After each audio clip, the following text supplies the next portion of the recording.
May the words of my mouth and the meditations of all of our hearts be acceptable in your sight, our God, our strength, and our Redeemer. Amen.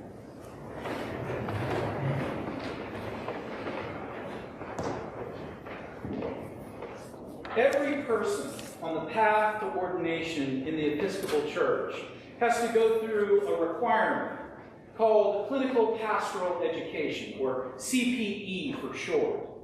And this CPE experience typically is a chaplaincy internship that takes about 12 weeks. And people do it in hospitals of varying sizes, or hospice care facilities, or other some non-traditional placements from time to time.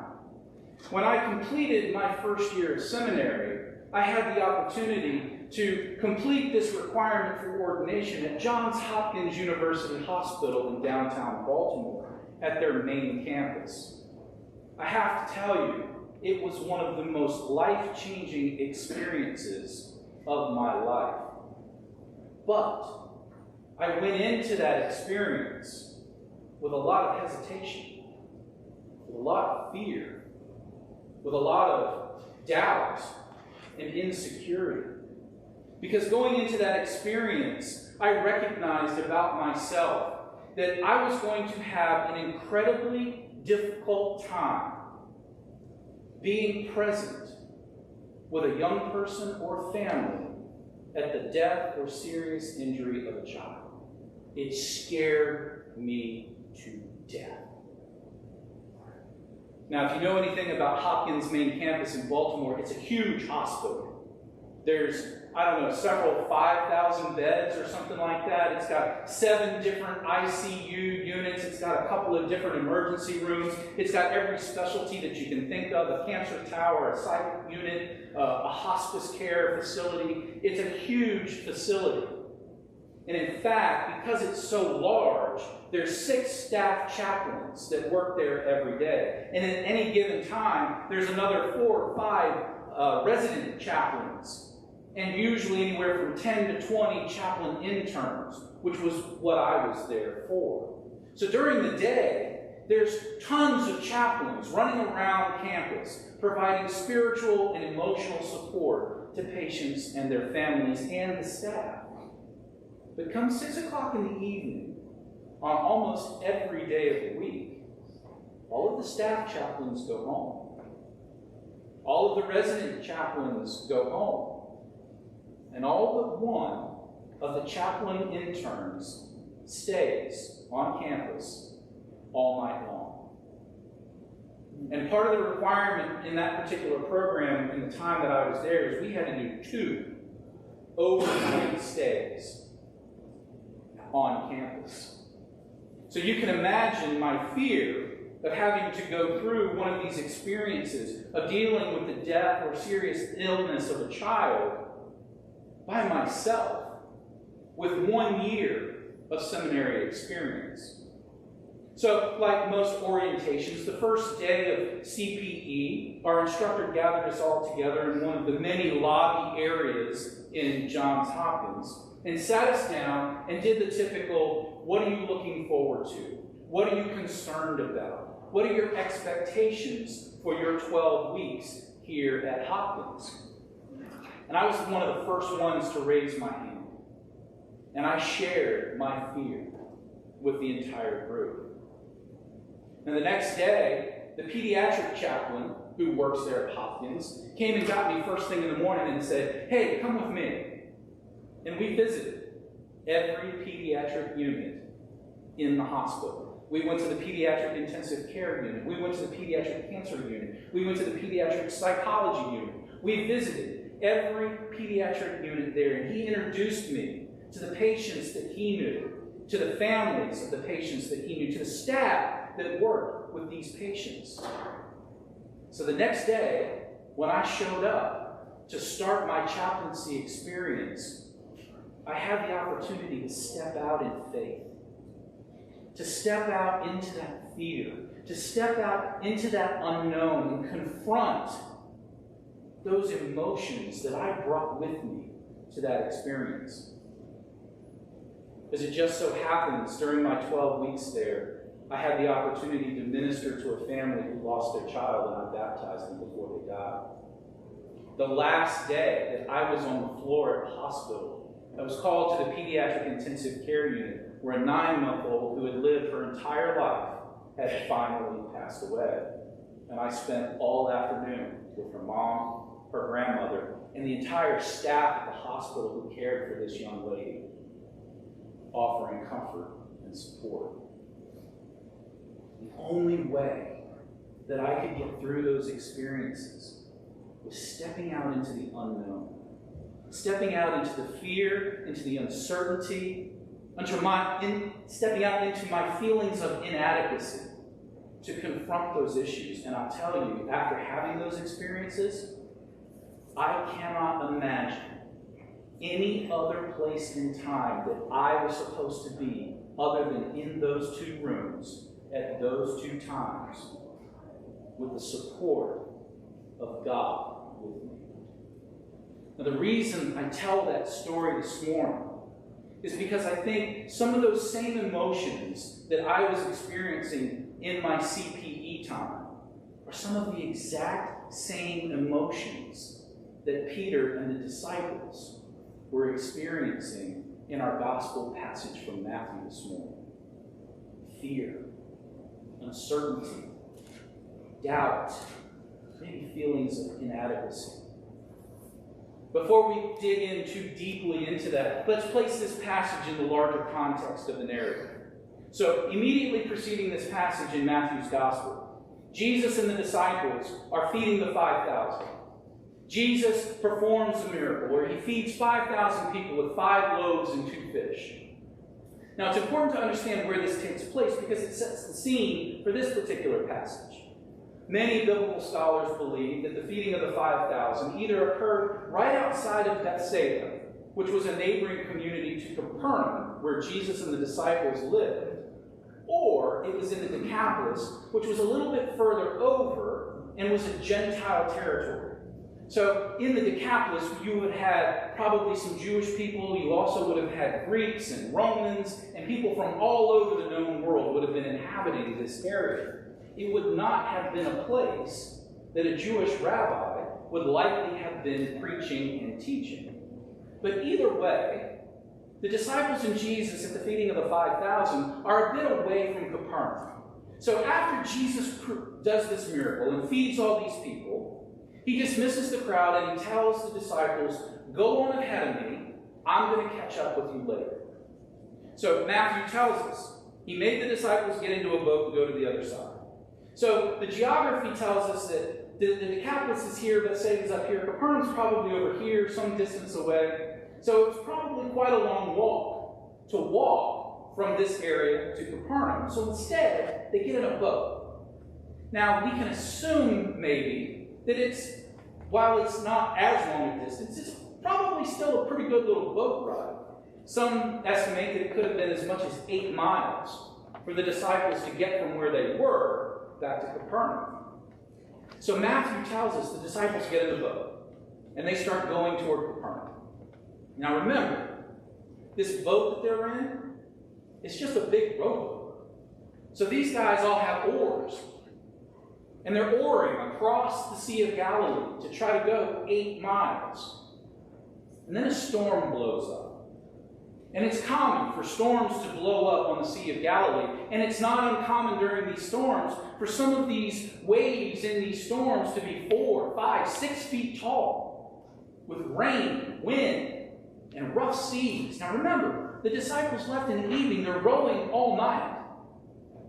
And presumably they get some distance away from the shore. They're far from the land, Matthew tells us. So I'm guessing they're probably about halfway. Too far to go back, and too far not to keep going. But the wind's against them, and they stall. And they're rowing, and they're rowing, and they're rowing, and they're not going anywhere. And they're battling these 6-foot seas, and waves are crashing into the boat. They're probably bailing water to try to keep from sinking.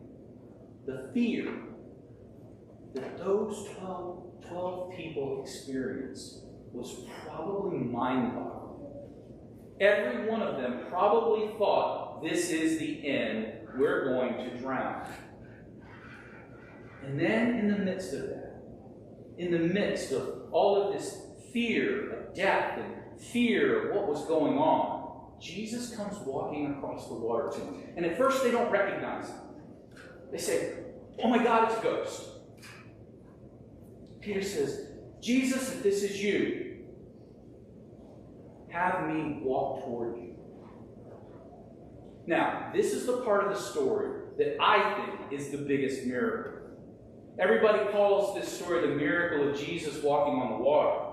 I grew up in the church. I grew up understanding that Jesus was the Son of God, that Jesus truly was God, and God walking on the water is probably not that big of a deal. The big deal is Peter gets out of the boat. He steps over the side of the boat and walks on the water toward Jesus. Then Matthew tells us as he's walking toward Jesus, he breaks his eye contact with Jesus. He notices the wind blowing. There's probably a big wave coming too, I'm guessing. And Peter sinks below the surface. God reaches out his hand and he pulls him up. And he walks him back to the boat. That's what Matthew tells us. Now you have to remember, during this period of time, the sea was a metaphor. That the sea was representative of chaos or evil even. There was evil spirits that inhabited the seas. And the only person that could tame these waters, the only person that could control the seas, was God himself. If you remember at creation, the waters of chaos were running all around, and God breathed over those waters and created the world. God separated the sea in the Red Sea for the Israelites to escape slavery. God commands the seas. But there was this fear of the sea. So in the midst of all of this fear of the sea, fear of the storm, God shows up. Now, most of you all probably already know this. I'm a huge fan of the TV show The Chosen. The Chosen has an incredible depiction of this story in the season finale of last season. And one of the things that I think is so incredible about the way they depict this story is the backstory that they give to Peter. Now, Peter, in the story, and now remember, none of this is biblical. But this is all absolutely plausible. I think this is probably a great way to understand Peter and the emotion that he may have been experiencing in the story. And I think it helps us relate to the story as well. So in the story, Peter at this point is struggling. Peter and the disciples have been traveling all over the place with Jesus. They've been listening to him teach. He's been telling parables. He's been healing. Peter has witnessed Jesus heal the woman with the hemorrhage. Peter has witnessed Jesus raise Jairus' daughter from the dead. And one of the times that they're back in Capernaum, Peter and his wife conceive a child. Again, just in the story, not in the Bible. Peter and his wife conceive a child. Eventually, his wife miscarries the pregnancy, and the child dies. And Peter is furious at Jesus. Peter's harboring these feelings of anger. How could God cure all these other people? How could God cure these Gentiles? They're not even Jewish. And his own God, the guy that he picked first, Jesus is ignoring his pain and his suffering. Jesus does nothing to cure his family. Peter's feeling inadequate. Peter's getting ready to quit. He's going to tell Jesus when they get back to Capernaum that he's done. He can't do this anymore. That's the emotional state that Peter's in when he finds himself in the sea during the storm. So Peter, full of fear. Peter, full of feelings of inadequacy. Peter feeling feelings of doubt, just like I did, finds himself on the sea. And he has the opportunity to ask Jesus, if it's really you, perform this miracle. Have me walk to you. And he steps out of the boat in faith. He believes that Jesus is going to allow him to walk to him on the water. And what happens with Peter? The same thing that happens to us. We take our eyes off of Jesus. We stop trusting that Jesus will be there for us, and we slip below the water. But here's the really important part of the story. When Peter slipped below the water, and the Chosen does a fabulous job of this, they show an image of Jesus' hand underneath the water, reaching down. And Jesus lifts Peter up and embraces Peter on the water, amongst the storm and the waves and the rain and the wind. Jesus comforts him and takes him back into the boat. And then all of a sudden, the waves stop, the wind ceases, and everything is calm. That happens for us too. The storms of our lives, the storms where we experience anger or grief or feelings of inadequacy or doubt or fear, all of those things, when we keep our eyes set on Jesus, we can do miraculous things. God calls us out of the safety of that boat each and every day. God calls us to step out in faith. God calls us to do the things that we think we have no ability to do. God gives us the strength to do it. Sisters and brothers, the amazing part of this story isn't so much, I think, that Jesus walked on the water. The amazing part of this story is that Peter shows us that we too will find ourselves in these storms of our lives, and if we keep our eyes fixed on Jesus, we too will be comforted and embraced by him, even in the midst of those storms. In the name of God, Father, Son, and Holy Spirit. Amen.